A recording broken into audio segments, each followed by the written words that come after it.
there, guys. It's Mia here. I am so excited. As always, I am excited about this topic today. I'm going to share very simply how smart women are leaving money on the table. Yep, how smart women are leaving money on the table, packaging what they know. I'm Mia Redrick, business consultant. I got started in my company 20 plus years ago, and I simply made the decision that I was going to package my background as a corporate trainer, my soft skills, and create something for myself. And maybe you've said the exact same thing, but you're trying to figure out where to get started. Well, you're in the right place. If this is your very first live, it's nice to virtually meet you. And if you've seen my lives before, then you already know this is going to be fire. I've got three simple things that I'm going to share with you today that I know is going to really support you in being able to understand how you might be leaving money on the table. Let me just make sure as the room fills that every single person has access to this live, because this is going to be a good one. All right. And do me a favor, if you've got a friend that wants to build something for herself and she's not really quite sure where to get started, this is where she needs to be. So take a minute right now and share this with a friend. If you're watching this as a replay, then I want you to equally tag a friend, share with a friend. Let me just share this here. And I want to make sure everybody can see this because it's going to be good. I wanted to do this live specifically because over the last 20 years, I've coached thousands of women, and all the women that I work with, they have skills that are highly packageable. They have degrees, they have education, they have expertise, 10, 20, 30 years plus of experience. They're the leaders. They're the ones making the decision. They're the ones that everyone goes to. And the question becomes often, when that is you and you want to do your own thing, how do I get started? How do I launch? Well, I have the great fortune of working with women in many cases who have already launched themselves. They've begun to package what it is that they want to do. And I'm going to break down tonight the three things that they all do that leaves money on the table. And these are smart, sharp women, and maybe you've done this also. And I hope as a result of you hearing this live, what I'm going to share, that it shakes your shoulders and it allows you to see inside of what you're doing, what is not working for you. All right. If you're ready, I want you to write, I'm ready. I'm ready. I'm going to just jump right in. So tonight's live is how smart women leave money on the table, right? Packaging what they know. And the very first thing I can tell you is that most often when I have the privilege to meet someone for the very first time, a lot of times they come to me trying to have already figured out how to package their own intellect and their experience. So imagine that you're very, very close to what it is that you do, and you might have an idea of what skills you want to use, what soft skills, what hard skills you have, professional skills, what education you want to leverage in building premium products. But a lot of times these women come to me already packaged, or they believe they're packaged. So let me give you a couple of examples. They'll come to me and they've created a consulting or coaching business, and it's based on trading time for dollars. And so in that sense, they're selling their time because they actually don't know how to package all that they bring to the table. And in many cases, they can't even see all that they bring to the table. And now, is that you? All right. So one of the ways that I see that women are leaving money on the table, smart, sharp women, packaging what they know, is that they are doing it themselves. They are packaging themselves by building a service, and that service is undervaluing how they can really truly serve that client. That service is not positioning them in the most gigantic ways that it could really support them in building the most amazing client base.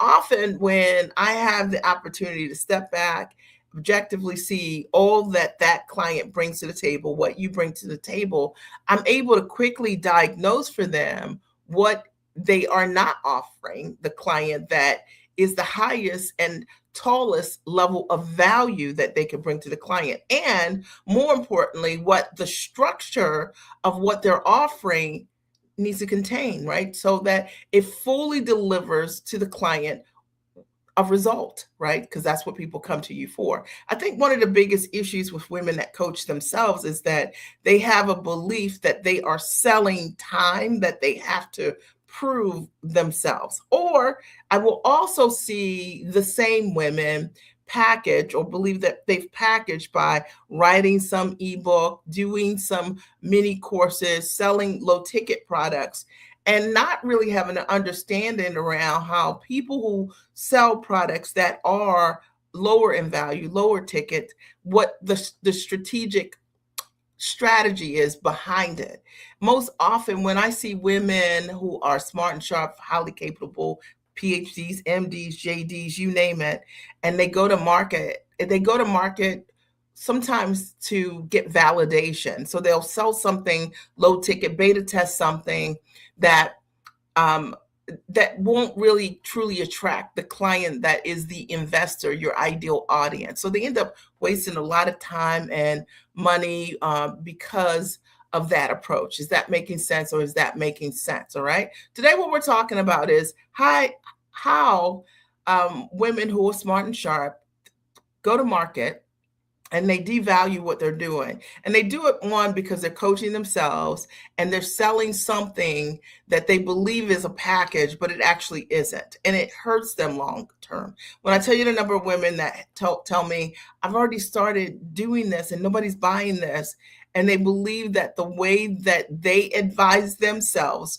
was the right way, that they should change every single thing. They should change the product. And maybe you've done this too. They should change the service. They should change the offering. When in reality, they just didn't really understand how to build a quality offer for their ideal audience. And that is because they didn't really know what they were bringing to the marketplace. Okay. Number two, the second thing that I've seen over and over again is that these women also try to figure out for themselves how to offer a program to someone that isn't a full solution. And then they they get confused by because these people won't continue to work with you, right? So imagine that you are smart and you're sharp and you create amazing results, and then what you're offering to your ideal client isn't something that is a full solution. That means that someone could work with you, maybe through private consulting, maybe through group coaching, maybe, some combination of those things. And what you sold them was a smaller thing, right? Not the true solution. So one of the things that I've learned over the years, and I've coached thousands of women over the last 20 years, is the reason that my clients come back over and over and over and over again, on average about 3 times, is because they're coming to me for a result. They come to me for a solution. And I don't sell clients time, and I don't sell them something that isn't the result that can create a real solution for them. And you shouldn't either. But the problem is that if you don't know, number one, how to package what you do truly into a high value product, what ends up happening is you are not selling a full solution to the client. And when that happens, that means that even if you did get clients and they are working with you, it was a mini solution and the client has a bigger problem. And so they see you as the person that solves the mini problem, the small problem, but not really the bigger problems. And I say this because it's a blind spot that a lot of people have when they're advising themselves, they're coaching themselves, and it's how you leave money on the table. You have the client that's right there. They want to work with you, but what you're offering them or how you're talking about what it is that you do is the smaller solution. This makes sense. And I want you to write, this makes sense. Now, number three, the third thing I want you to keep in mind, and it's what I see all the time, if you are intending to package what you do, but it's not been as profitable as you like, and you find that you're leaving money on the table, or you want to avoid this, is the third piece is that you figuring out that in order for you to learn what to do, it's going to take some level of investment. So this is the part where um, people will technically, some people might drop off here, right? But it's really important. The reality is that there are people right now who want to work with you and who will pay you top dollar for what you do. But your ability to ask them or believe your worth is going to in part be based on your ability to invest in yourself. The reality is that a lot of women leave money on the table because they are not investment minded. They see their talent and their skill. They know that it's amazing. They understand that they've been paid for years by their company some salary, and that part they get, right? Like they understand their value from that perspective, but not from the perspective of selling their knowledge and creating transformation and knowing how to properly value it. Does that make sense? And because of that, I think that's where making investments in yourself around the thing that you don't know how to do. Let me break it down. If you're interested in being a coach or a consultant and you want to know how to, let's say, do Facebook ads, well, it makes sense to work with a coach or consultant that can show you how to do that, because you could spend the time doing it yourself, but likely it's going to take you longer and there's going to be this long learning curve. There's a learning curve anyway. And it's going to take you longer to get the results. When you make investments in what you really need, right? The first time you aren't leaving money on the table. And I think this is a blind spot for so many smart, sharp women who come to me after having spent 6 months, 1 year, 2 years, right?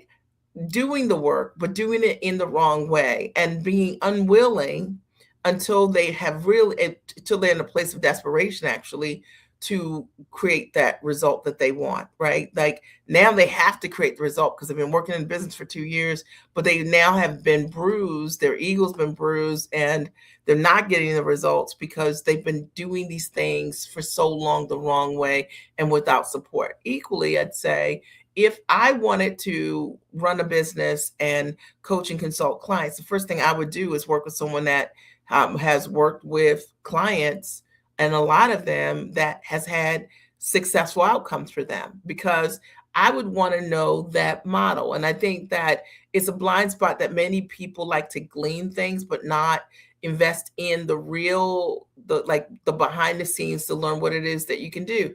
I tell my clients all the time, listen, if you can do what I do, you can create the results, but you got to know what I know. And that knowledge only comes from stepping behind the curtain. Now, today, what I wanted to talk about specifically is how smart women leave money on the table. And when they're packaging what they know. And I broke this down in three different ways. And I just wanted to keep it really simple. The first way is not realizing that, like, you coaching yourself, thinking you know what you're doing is one of the reasons why you're leaving money on the table. It's trying to figure it out yourself, being too close to your genius and your brilliance, not knowing what best practices are, not learning or standing on someone's shoulders that can really support you.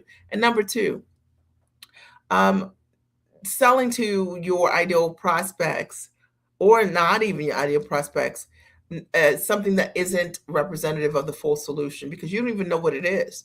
I see so many people that are offering things, that are doing content and creating things that they believe is what the client wants, because they truly don't have an understanding around what the client actually what would want from them.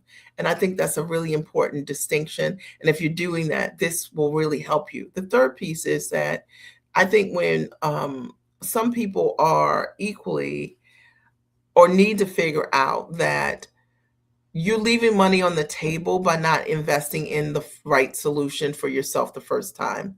And a lot of times we don't think about it. We don't want to talk about money or any of those things. But the reality is that investing in yourself is, you're the first sale. And how do you walk a client through a process that you yourself haven't gone through? I thought this would be a really great live that would shake your shoulders in some way, pretty quick. And I hope that you've gotten value as a result of what I've shared here. My only goal was to support you in understanding that you're leaving money on the table. And if you want to change that and you want to have a conversation and figure out for yourself for the very first time what is packageable about what you do at the highest and tallest level. I just posted a link here in the chat. Feel free to book a call with us, and we will diagnose where you are and what next steps could look like in terms of selling what you do for high ticket, standing in your value, positioning your expertise as a true expert, and charging what you're worth. All right. It was great sharing with you today, and I'll talk to you soon. Have a great and amazing rest of your night. Bye.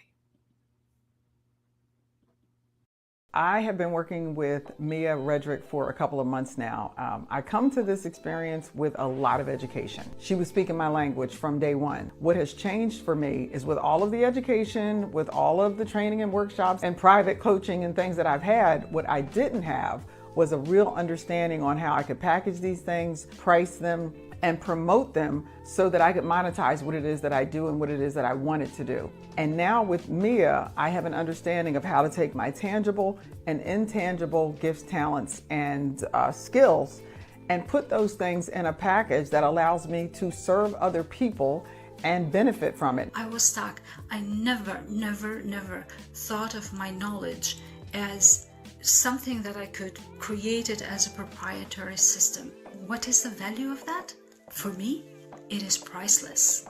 And I'm so happy I made the investment because I can now see how my business can be transformed and how I can be transformed as a result of this work. So I cannot thank Mia enough. Before I met Mia, I was selling my product for a very, very low price, and I did not just believe in what I was worth. So I had to change my mindset. I had to change the way I thought. I had to start believing in abundance and expecting it. And so these are the things that I had to learn as Mia mentored us. Now I'm happy to say I'm selling my product for what it's worth. Before working with Mia, I couldn't sell a $297 product. After working with Mia for about 10 months, I was pitching a $10,000 product to a company.